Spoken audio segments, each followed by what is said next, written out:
हाँ जी, नमस्कार। आज अपन बेसिक इलेक्ट्रिकल के बारे में चर्चा करेंगे और बेसिक इलेक्ट्रिकल में सबसे पहली जो चर्चा है वो अपन करेंगे विद्युत धारा के बारे में। कल पिछली वीडियो में अपन ने जो चर्चा करी थी वो करी थी विद्युत के बारे में। तो विद्युत का खोजकर्ता कब किसने खोजी थी, चल स्थिर विद्युत किसने खोजी थी।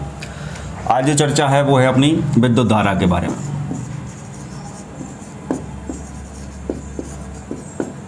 या फिर इसी को अपन बोलेंगे इलेक्ट्रिक करंट।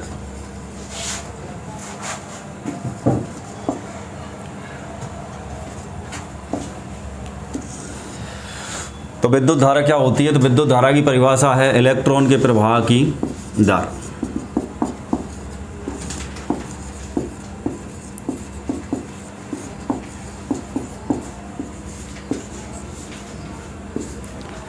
इलेक्ट्रॉन के प्रवाह की दर को अपन बोलते हैं विद्युत धारा।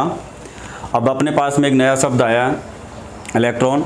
अब इलेक्ट्रॉन कौन है, कहाँ से आया, कहाँ पे रहता है, इसके बारे में अपन को चर्चा करनी है। तो अपने को यदि इसमें अपन देखें तो इलेक्ट्रॉन कौन है, तो ये प्रकृति का मूल कण। इलेक्ट्रॉन प्रकृति का मूल कण है। ये अपने पास में कहाँ मिलेगा? तो अपने पास में यदि इलेक्ट्रॉन की चर्चा करें तो इलेक्ट्रॉन जो रहता है वो कहाँ रहता है? परमाणु या एटम में। दूसरा अपने पास में परमाणु को यदि देखा जाए तो परमाणु अपन को कहाँ मिलेंगे? अणुओं के अंदर। और ये अणु अपन को कहाँ मिलेंगे? तो ये मिलेंगे अपन को पदार्थ। तो अपने पास में विद्युत धारा की परिभाषा कह रही है इलेक्ट्रॉन के प्रवाह की दर को अपन विद्युत धारा बोलेंगे। और इलेक्ट्रॉन के प्रवाह की दर को अपन विद्युत धारा बोल रहे हैं, लेकिन यहाँ एक नया शब्द आया, कौन? इलेक्ट्रॉन। इलेक्ट्रॉन कौन है? तो सबसे पहले इसका परिचय है, इलेक्ट्रॉन प्रकृति का मूल कण है। इलेक्ट्रॉन अपन को कहाँ मिलेगा? तो इलेक्ट्रॉन सभी पदार्थों के किस में रहता है? परमाणु में। परमाणु कहाँ है? अणु के अंदर है। और अणु कहाँ पर हैं? पदार्थ के अंदर। तो अपने पास में यहाँ चार शब्द नए हुए, एक तो इलेक्ट्रॉन, परमाणु, अणु और पदार्थ। अपन को सभी के बारे में चर्चा करनी है। तो अपन को यदि इलेक्ट्रॉन की चर्चा करनी है तो उससे पहले अपन को सबसे पहले किसकी चर्चा करनी पड़ेगी? पदार्थ। क्योंकि हर पदार्थ के अंदर क्या मिलेंगे? अणु। हर अणु के अंदर कौन मिलेंगे? परमाणु। और हर परमाणु के अंदर कौन मिलेगा अपन को? इलेक्ट्रॉन। तो इलेक्ट्रॉन के बारे में चर्चा करनी है तो सबसे पहली चर्चा किसके बारे में होगी? पदार्थ के बारे में। तो अपने पास में पदार्थ कौन है?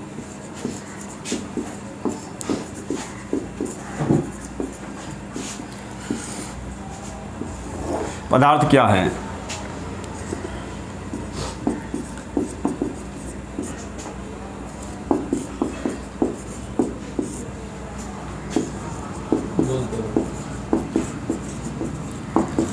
तो पदार्थ की परिभाषा अपने पास में वह वस्तु जिसका भार निश्चित होता है एवं स्थान घेरती है। तो ऐसी कोई भी वस्तु जिसका भार निश्चित है और स्थान घेरती है तो उस वस्तु को अपन क्या बोलेंगे? पदार्थ। तो अपने पास में मान लो मेरे हाथ में एक पेन है, तो इसका भार निश्चित है। इसको अपन यदि किसी भी स्थान पर रखेंगे, यदि इसको अपन बोर्ड पर रखेंगे तो बोर्ड का एक निश्चित स्थान घेरेगी है। तो इसका मतलब इसको अपन क्या बोल सकते हैं? पदार्थ बोल सकते हैं।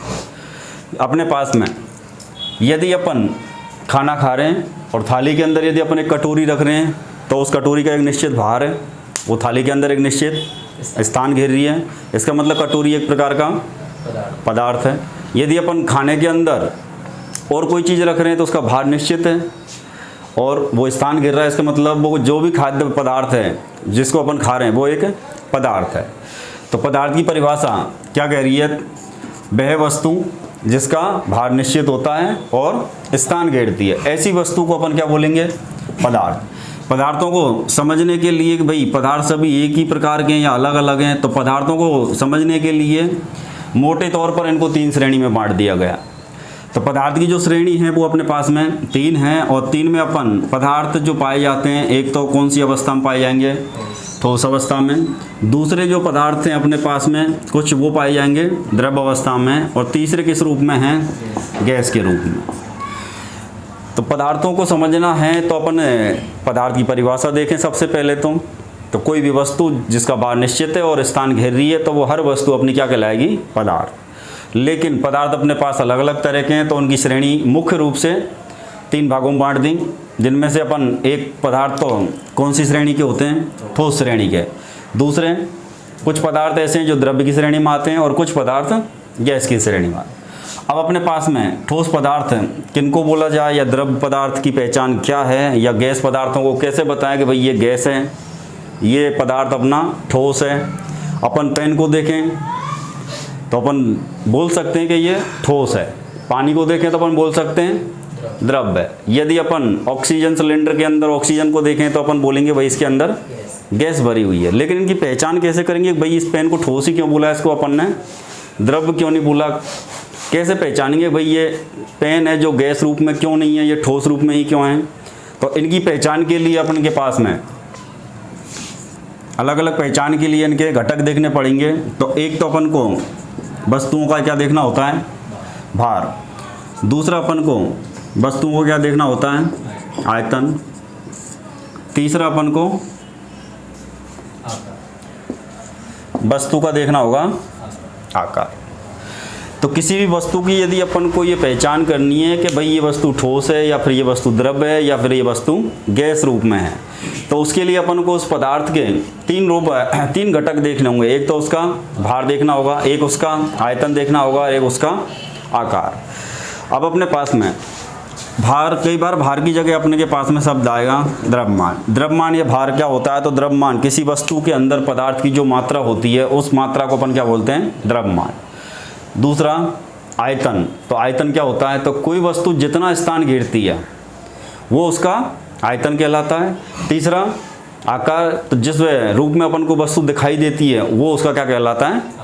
आकार। तो अपने पास में हर वस्तु का अपन को भार, आयतन और आकार, ये तीनों चीज़ देखेंगे और तीनों को अपन निर्धारित करेंगे, तब अपन निर्धारण कर पाएंगे कि वह वस्तु ठोस अवस्था में है या फिर द्रव अवस्था में है या फिर गैसीय अवस्था में है। तो इसके लिए अपन सारे यदि पदार्थों को देखें तो अपन पहचान करें। मान लो अपन ने एक पदार्थ या वस्तु का नाम लिख दिया, कौन? पेन। अब यदि इस पेन की पहचान करेंगे तो क्या इसका भार निश्चित है? तो भार इसका निश्चित है। यदि अपन आकार देखें तो आयतन देखें तो आयतन इसका निश्चित है और आकार भी इसका निश्चित है। भाई इस पेन को यदि मैं कहीं गिलास में रख दूं या किसी प्लेट में रख दूं या इसको मैं टेबल पे रख दूं या मिट्टी पे या ज़मीन में पटक दूं तो क्या इसका आकार बदल जाएगा? आकार नहीं बदलेगा। क्या इसका जितना स्थान ये इस बोर्ड पे घेर रही है, भाई ये वस्तु जितना स्थान इस बोर्ड पे घेरी, यदि इसको ज़मीन में पटका जाए तो क्या ज़्यादा स्थान घेरेगी? ज़्यादा स्थान नहीं घेरेगी। जितना स्थान अपन को बोर्ड पे घेर रही है उतना इसको ज़मीन पे पटकने पर घेरेगी, या ज़मीन पे अपन रख देंगे या टेबल पर रखेंगे तब भी उतना ही स्थान घेरेगी। इसका मतलब इसका आयतन भी निश्चित है। भार, यदि अपन इसको यहाँ तोलें या फिर अपन इसको दूसरी जगह रख के तोलेंगे तो भी इसका भार क्या रहेगा? निश्चित रहेगा। द्रव्यमान भी निश्चित है। तो ऐसे अब ठोस पदार्थ की परिभाषा क्या बनेगी? ऐसे पदार्थ, ठोस की श्रेणी में कौन से उनसे पदार्थ आएंगे? तो ऐसे पदार्थ जिनका भार, आयतन और आकार तीनों निश्चित होते हैं, तीनों घटक निश्चित हैं, ऐसे पदार्थों को तो ठोस श्रेणी में रखा जाएगा। दूसरा, अपन यदि इन तीनों के बारे में इतना पढ़ें तो उसको अच्छी तरीके से और कम समय में यदि समझना है तो इसके लिए अपन एक सारणी बना देते हैं। तो तीनों के यहाँ से अपने पास में तीनों के मिलाकर के टोटल करीब 9 क्वेश्चन बनेंगे जिनको अपन आसानी से समझ सकते हैं। तो एक तो पदार्थ किस अवस्था में थे? ठोस में। दूसरा पदार्थ द्रव अवस्था में, और तीसरे पदार्थ हैं गैस अवस्था में। इनके अपन को घटक देखने हैं। तो सबसे पहले तो वस्तु का देखना अपन को भार, या फिर इसको अपन बोलेंगे द्रव्यमान। दूसरा अपन को वस्तु का देखना है आकार, आयतन और आकार।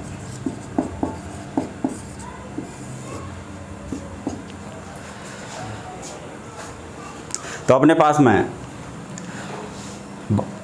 सबसे पहले चर्चा करेंगे ठोस की। तो ठोस पदार्थ कौन से होंगे? तो ऐसे ठोस जो पदार्थ होते हैं उनका भार कैसा होता है? निश्चित होता है। आकार सॉरी आयतन भी इनका निश्चित होता है और आकार भी इनका निश्चित होता है। तो अब अपन यहाँ से एक परिभाषा बना सकते हैं या फिर अपन पहचान बना सकते हैं ठोस पदार्थों के बारे में। तो ठोस अवस्था में या ठोस पदार्थ की श्रेणी में कौन कौन से पदार्थ रखे जाएंगे? तो ऐसे वो सभी पदार्थ जिन पदार्थों का भार या द्रव्यमान निश्चित होता है, जिनका आयतन निश्चित होता है या जिनका आकार निश्चित होता है, ऐसे सभी पदार्थों को अपन किस श्रेणी में रखेंगे? ठोस। अब ठोस के उदाहरण के रूप में अपन सामने उदाहरण लेते हैं कि अपने पास में हाथ में क्या है? पेन है, या फिर अपने घर में रखी हुई टेबल है। तो ये कैसी हैं? ठोस हैं। इनके आकार कभी बदल सकते हैं कि अपन एक कमरे से उठा के दूसरे कमरे में यदि टेबल को रख दें, क्या उसका आकार बदल जाएगा? या फिर आयतन देखें तो वस्तु जो स्थान घेर रही है वो उसका आयतन है। यदि अपन एक टेबल को या एक कुर्सी को एक कमरे से उठा के दूसरे कमरे में रखेंगे तो क्या वहाँ पे कम या ज़्यादा स्थान घेरेगी? जितना स्थान वो पहले कमरे में घेर रही थी उतना ही स्थान दूसरे कमरे में। तो अपने पास में ठोस यदि अपन देखें कि एक लोहे का टुकड़ा है, तो लोहे का टुकड़ा किस अवस्था में है? ठोस में। यदि लोहे के टुकड़े को अपन घर में रखें या घर से बाहर रखें या अपन ज़मीन पर पटक दें, क्या उसका आकार बदलेगा? तो आकार उसका निश्चित रहेगा। क्या वो ज़्यादा स्थान घेरेगा ज़मीन पर रखने पर? तो जितना स्थान वो टेबल पे घेर रहा है या अपने हाथ में घेर रहा है उतना ही स्थान कहाँ घेरेगा? ज़मीन पर। इसका मतलब उसका आयतन भी निश्चित है। यदि वो 100 ग्राम का है अपने हाथ में या टेबल के ऊपर और उसको यदि अपन ज़मीन पर रख दें तो क्या उसका वजन 100 ग्राम से घट के 50 ग्राम हो सकता है? नहीं होगा। इसका मतलब लोहे का टुकड़ा पदार्थ की कौन सी अवस्था में है? ठोस अवस्था में। तो ठोस की यदि परिभाषा देखी जाए तो ऐसे सभी पदार्थ जिनका भार या द्रव्यमान निश्चित है, आयतन उनका निश्चित है और आकार भी उनका निश्चित है। तो ऐसे पदार्थों को अपन किस रूप में या देखेंगे? तो वो हैं अपने ठोस। अब अपन द्रव पदार्थ की पहचान। तो द्रव पदार्थ का उदाहरण यदि अपन देखें तो अपन उदाहरण तो जानते हैं, सबसे सीधा उदाहरण कौन है? पानी है। या फिर अपन क्या देखें? तेल है। तो अपने पास में ये सब पदार्थ कौन सी अवस्था में हैं? द्रव अवस्था में। लेकिन इनकी पहचान या परिभाषा यदि अपन व्यक्त करना चाहें तो पारिभाषिक शब्द कैसे इस्तेमाल करेंगे? तो सबसे पहले पानी या तेल जो पदार्थ हैं इनका देखो भार निश्चित होता है या अनिश्चित होता है? तो इनका भार या द्रव्यमान क्या है? निश्चित है। दूसरा अपन क्या देखें? आयतन।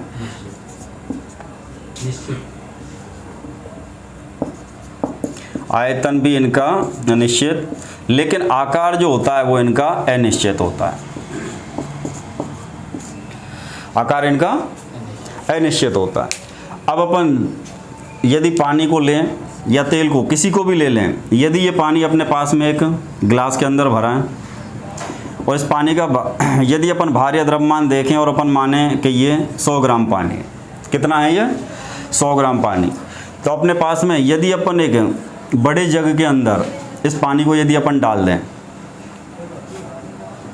बड़े जग के अंदर जब इस पानी को डाला तो क्या ये पानी अब 50 ग्राम का हो जाएगा? ये पानी अब पहले भी गिलास में था तब भी 100 ग्राम था, गिलास में इसको अपन ने डाल दिया तो अभी भी ये 100 ग्राम का ही रहेगा। तो ये 50 ग्राम का नहीं हुआ, अभी भी ये कितने का है? 100 ग्राम का है। इसका मतलब इसका जो भार है वो निश्चित है या बदल गया? तो द्रव्य जो पदार्थ होते हैं उनका जो भार होता है वो निश्चित होता है। दूसरा अपन आयतन की बात करें कि कोई आयतन की परिभाषा, कोई वस्तु जितना स्थान घेरती है वो उसका आयतन है। अपने पास में गिलास छोटा था तो गिलास ऊपर तक भरा था, लेकिन गिलास का जो व्यास था डायामीटर ये इसका कम था। यहाँ पे अपने पास में डायामीटर ज़्यादा है, लेकिन पानी की जो ऊंचाई है इसको अपन देखेंगे तो अपन को ऐसा लगेगा कि इसने यहाँ कम स्थान घेरा है। लेकिन अपन जब इसका आयतन निकालेंगे तो जितना आयतन इसका गिलास के अंदर आ रहा है उतना ही आयतन अपना जग के अंदर आएगा। तो अपन एक तो है अपने पास में गिलास और एक है अपने पास में जग। अब अपन यहाँ देखेंगे तो स्थान जितना ये गिलास के अंदर घेर रहा था उतना ही स्थान कहाँ घेरेगा? जग के अंदर। तो इसका मतलब द्रव्य पदार्थों का जो आयतन होता है वो भी निश्चित होता है। तीसरा अपन चलते हैं किसके ऊपर? आकार के ऊपर। अब अपने पास में जब तक ये पानी किसके अंदर था? गिलास के अंदर। तो इस पानी ने किसका आकार ले रखा था? गिलास का आकार ले रखा था। लेकिन जैसे ही इस गिलास से अपन ने इस पानी को डाला किसके अंदर, जग के अंदर, तो क्या ये पानी इसी शेप में रहेगा, इसी आकार में रहेगा ये? तो यहाँ जाते ही इसने अपना आकार बदल लिया। इसका मतलब द्रव्य जो पदार्थ होते हैं उनका जो आकार होता है वो निश्चित नहीं होता।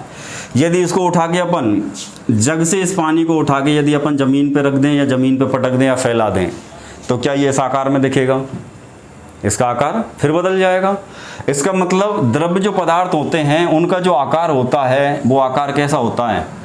अनिश्चित होता है, उनका आकार निश्चित नहीं होता है। तीसरे जो पदार्थ हैं वो किस रूप में है अपने पास? गैस के रूप में। गैस के रूप में जो पदार्थ हैं, तो गैस के रूप में अपन ने सबसे ज़्यादा जो देखा है तो वो कौन देखा है?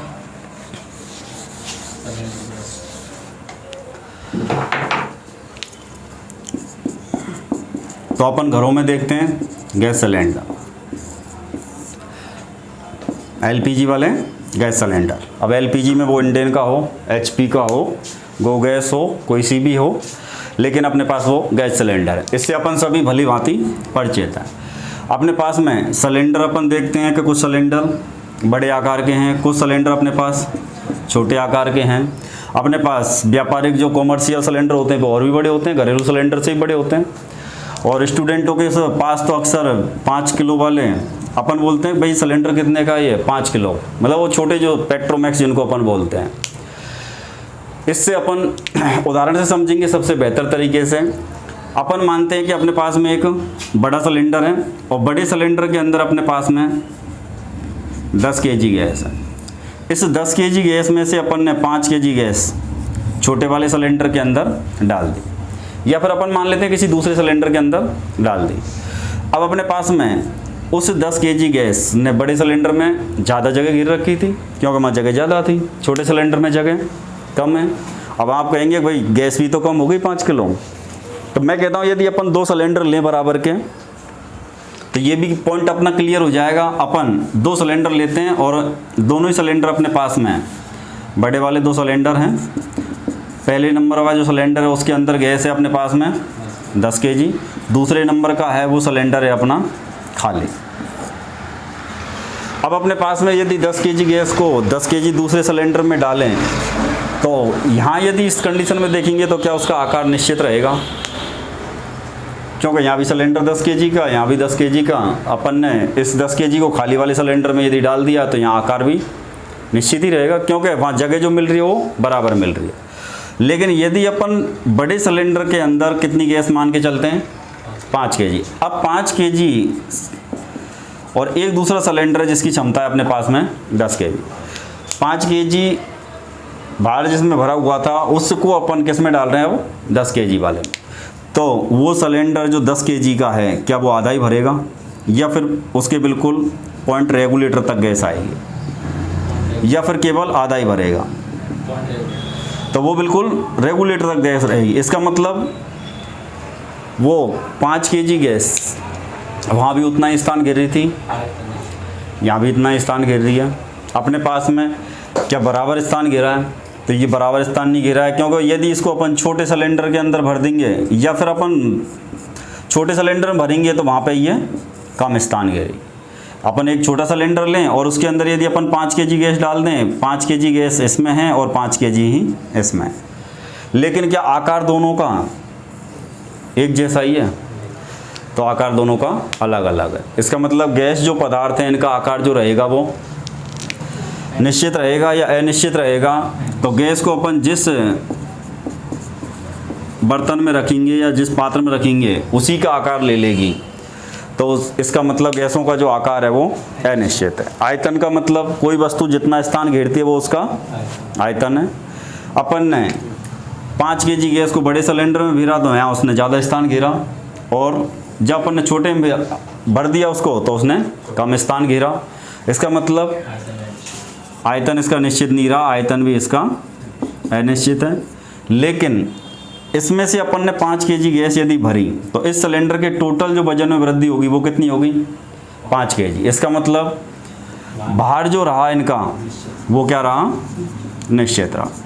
तो अब अपन को यदि ये सारणी समझ में आ गई तो यहाँ से अपने करीब 9 से 10 क्वेश्चन अपने तैयार हो जाते हैं। वो क्वेश्चन कौन कौन से होंगे? तो 3 तो परिभाषाएं हैं कि ठोस पदार्थ की परिभाषा क्या बनती है। तो ऐसे पदार्थ या ऐसी वस्तु जिनका भार या द्रव्यमान क्या रहेगा? निश्चित, आयतन भी निश्चित और आकार भी निश्चित होता है, वो सभी प्रकार की वस्तु या पदार्थ किस अवस्था के कहलाएंगे?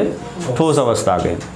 दूसरी परिभाषा द्रव्य पदार्थों के लिए बना सकते हैं अपन यहाँ पे, ऐसे पदार्थ जिनका भार और आयतन तो क्या रहता है?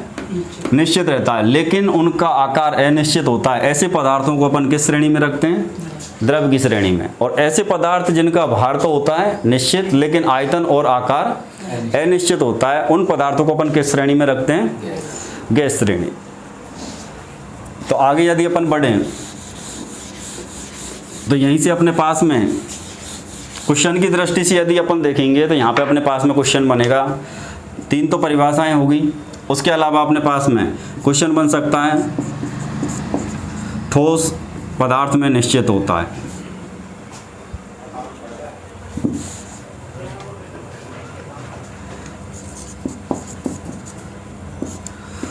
ठोस पदार्थ का निश्चित होता है। ऑप्शन अपन को यहाँ 4 मिलेंगे।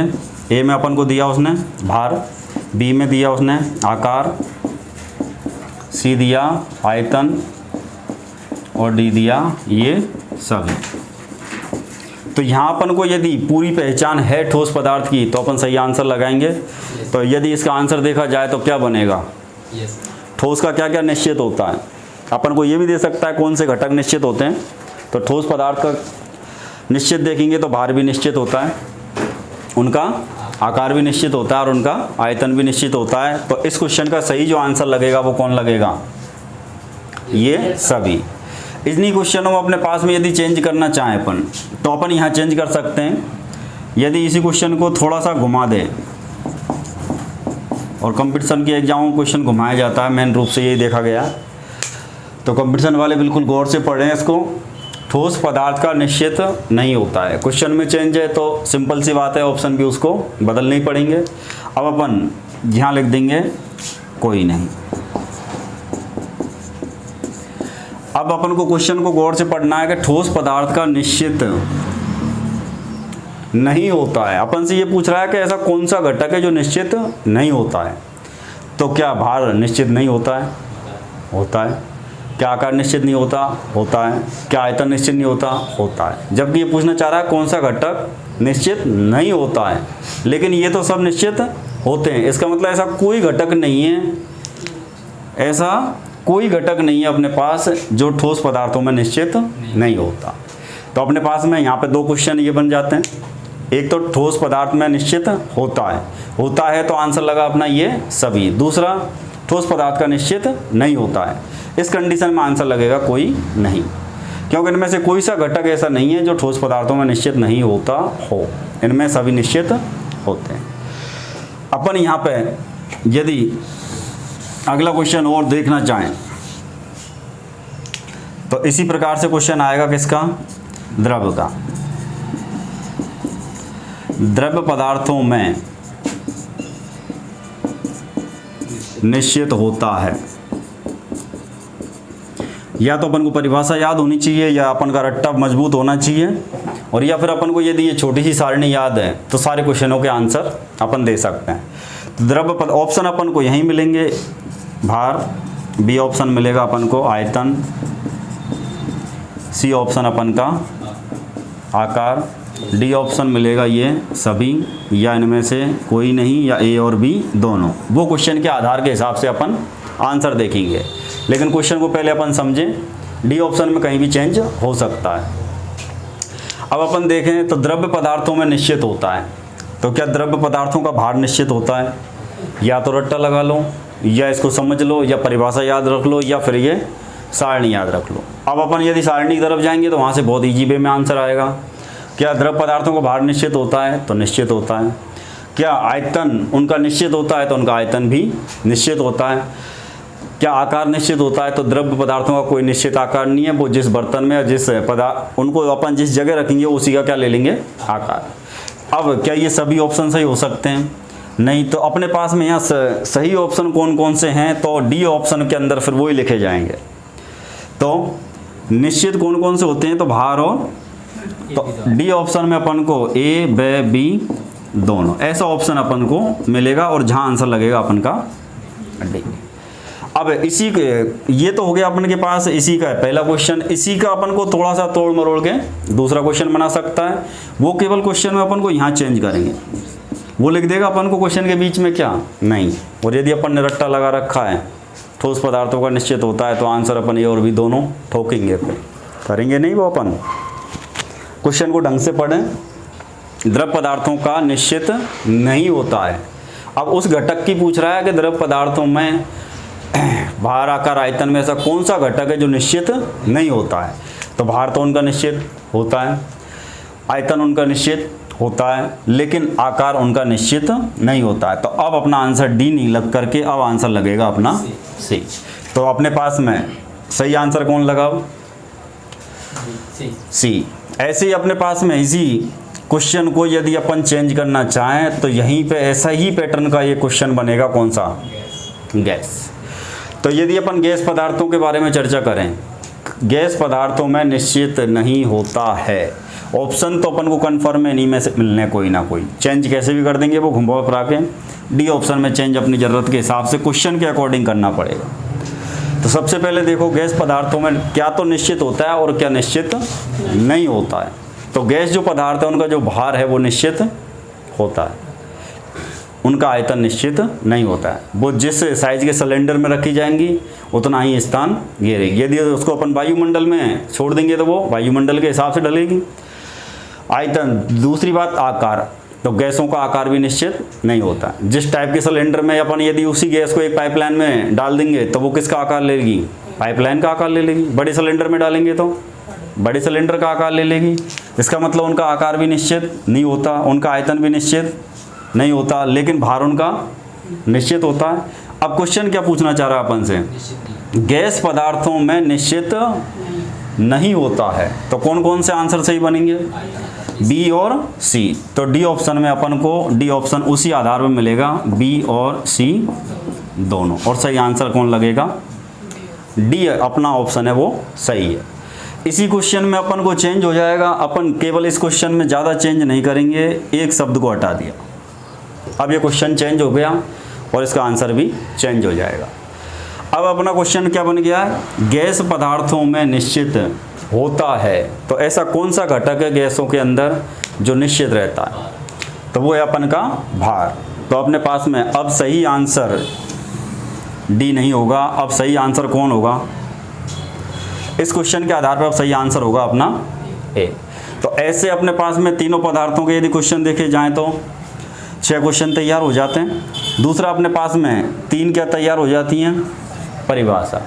अब अपने पास में क्वेश्चन यदि अभी तो अपन ने इधर से देखें, ठोस पदार्थों में क्या निश्चित होता है और क्या अनिश्चित होता है। इन्हीं क्वेश्चनों का पैटर्न अपन को दूसरी तरीका से भी दे सकता है।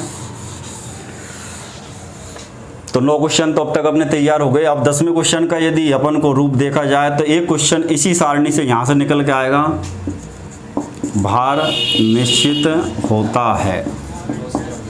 अब यहाँ अपन को ऑप्शन में पदार्थों की अवस्था दे देगा। ए में उसने दे दिया ठोस, बी ऑप्शन में उसने दे दिया अपन को द्रव, सी ऑप्शन में उसने दे दिया अपन को गैस, डी ऑप्शन अपन की क्वेश्चन के हिसाब से अपना।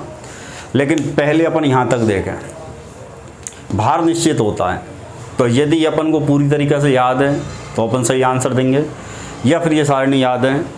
सारणी यदि आप बनाना सीख गए तो अपन सारणी से आंसर ढूंढ के लाएंगे और एकदम सही आंसर आएगा। तो आंसर ढूंढ सकते हैं अपन, सारणी की तरफ ध्यान दें एक बार, कौन सा आंसर जाएगा, सारणी तरफ जाएंगे। तो भार को देखो किस किस का निश्चित है, ठोस पदार्थों का भी निश्चित, द्रव्य पदार्थों का भी निश्चित, गैस का भी। इसका मतलब डी ऑप्शन यहाँ लिखा जाएगा फिर अपने लिए, ये सभी, और आंसर लगेगा डी। तो क्वेश्चन क्या रहा, भार निश्चित होता है तो ठोस का भी निश्चित है, द्रव का भी निश्चित है, गैस का। तो सही आंसर कौन लगा, ये सभी। इसी क्वेश्चन को अपन दूसरे तरीके से फिर यहाँ अपन चेंज कर सकते हैं। क्वेश्चन में थोड़ा सा चेंज, भार निश्चित नहीं होता है। क्वेश्चन थोड़ा सा घुमा दिया, रट्टे के हिसाब से आंसर नहीं देना। ऐसा कौन सी अवस्था का पदार्थ है ठोस द्रव गैस में से जिसका भार निश्चित नहीं होता है? तो ये तो सभी ऐसे हैं जिनका भार निश्चित होता है। तो अब अपने को ऑप्शन में वो चेंज करके देगा, ये सभी की जगह वो क्या लिख देगा? कोई नहीं। ऐसा अपने पास कोई पदार्थ नहीं है, चाहे वो ठोस अवस्था का हो या द्रव अवस्था का हो या गैस अवस्था का, जिसका भार निश्चित नहीं होता हो। सभी पदार्थों का भार निश्चित होता है। अब अपने पास में इसी क्वेश्चन में अपन ने 2 क्वेश्चन पढ़े, एक तो निश्चित होता है और एक निश्चित नहीं होता है। दूसरा अपन को इसी क्वेश्चन की जगह अपन को चेंज यहाँ कर सकता है। उसने अपन को लिख दिया ठोस की जगह द्रव, ठोस की जगह क्या लिख दिया? द्रव्य लिख दिया। अब अपन को ये देखना है द्रव्य में निश्चित होता है, तो द्रव्य पदार्थ में या द्रव्य पदार्थ में यदि कोई अवस्था है तो उसका कौन कौन सा घटक है जो निश्चित रहेगा। सारणी में यदि देखेंगे तो आंसर बहुत ही जीबे में आएगा, या फिर रट्टा लगा के रहे अपने, तो रट्टा लगाने से अच्छा है कि अपन 3 लाइन की एक सारणी छोटी सी। तो द्रव्यों का सॉरी यहाँ लिखना था अपन को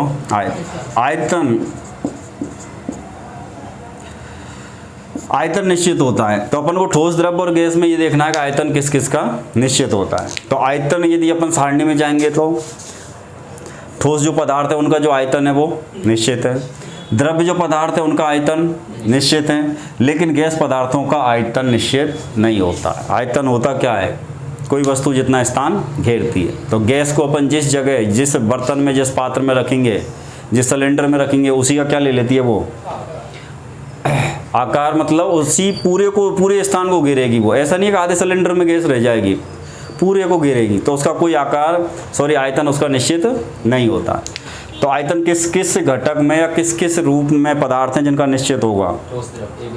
ठोस और द्रव। तो डी ऑप्शन अपन को वो इसी हिसाब से देगा, ए और बी दोनों, और सही आंसर कौन जाएगा?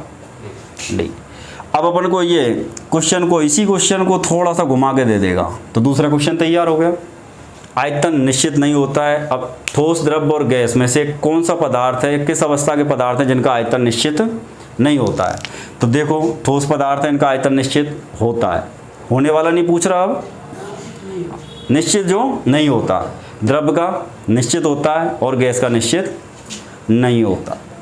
तो इससे यदि इस क्वेश्चन यदि इस रूप में आया है तो अब आंसर अपना डी नहीं लगेगा, सही आंसर लगेगा सी।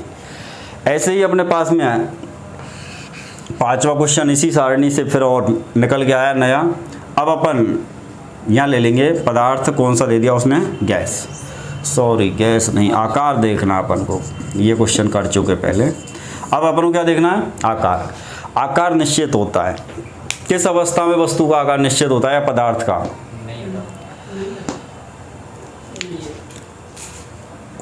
चलो क्वेश्चन इधर से लो पहले। आकार निश्चित होता है, क्या ठोस है जिनका आकार निश्चित होता है?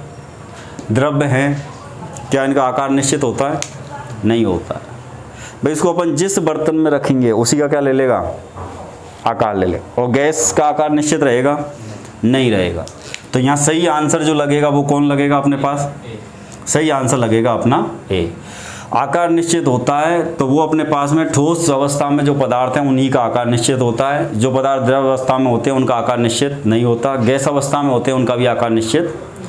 इसी क्वेश्चन को अपन दूसरे रूप में देख लें। अब अपन को इस क्वेश्चन में क्या लगा दिया उसने? नहीं। क्वेश्चन पूछ रहा है आकार निश्चित नहीं होता है, तो वो आकार किस किस का निश्चित नहीं होता है? तो ठोस पदार्थों का तो आकार निश्चित होता है, ठोसों का तो आकार निश्चित, लेकिन द्रव्यों का आकार निश्चित नहीं होता है। गैस पदार्थ हैं उनका भी आकार निश्चित। तो अपन को ऑप्शन अब वो देगा बी और सी दोनों। तो अपने पास में आकार निश्चित नहीं होता है, या तो अपने पास में 6 क्वेश्चन अपन ने पहले बनाए थे, 3 परिभाषा के प्लस 6 क्वेश्चन ये बनते हैं। टोटल अपने पास में ये क्वेश्चन कितने हो गए? 15।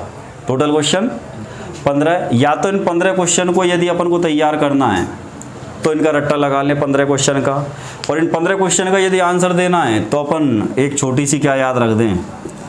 सारणी। इच्छा आपकी, आपको कौन सा तरीका पसंद आता है। या तो 15 क्वेश्चन रट्टा लगा दें और या फिर एक छोटी सी सारणी में से कितने क्वेश्चन का आंसर निकल के आएगा, 15 का। इसके अलावा अपने पास में कुछ बनावटी क्वेश्चन भी हैं। अपने पास यदि क्वेश्चन यहाँ पे एक ऐसा भी आ सकता है,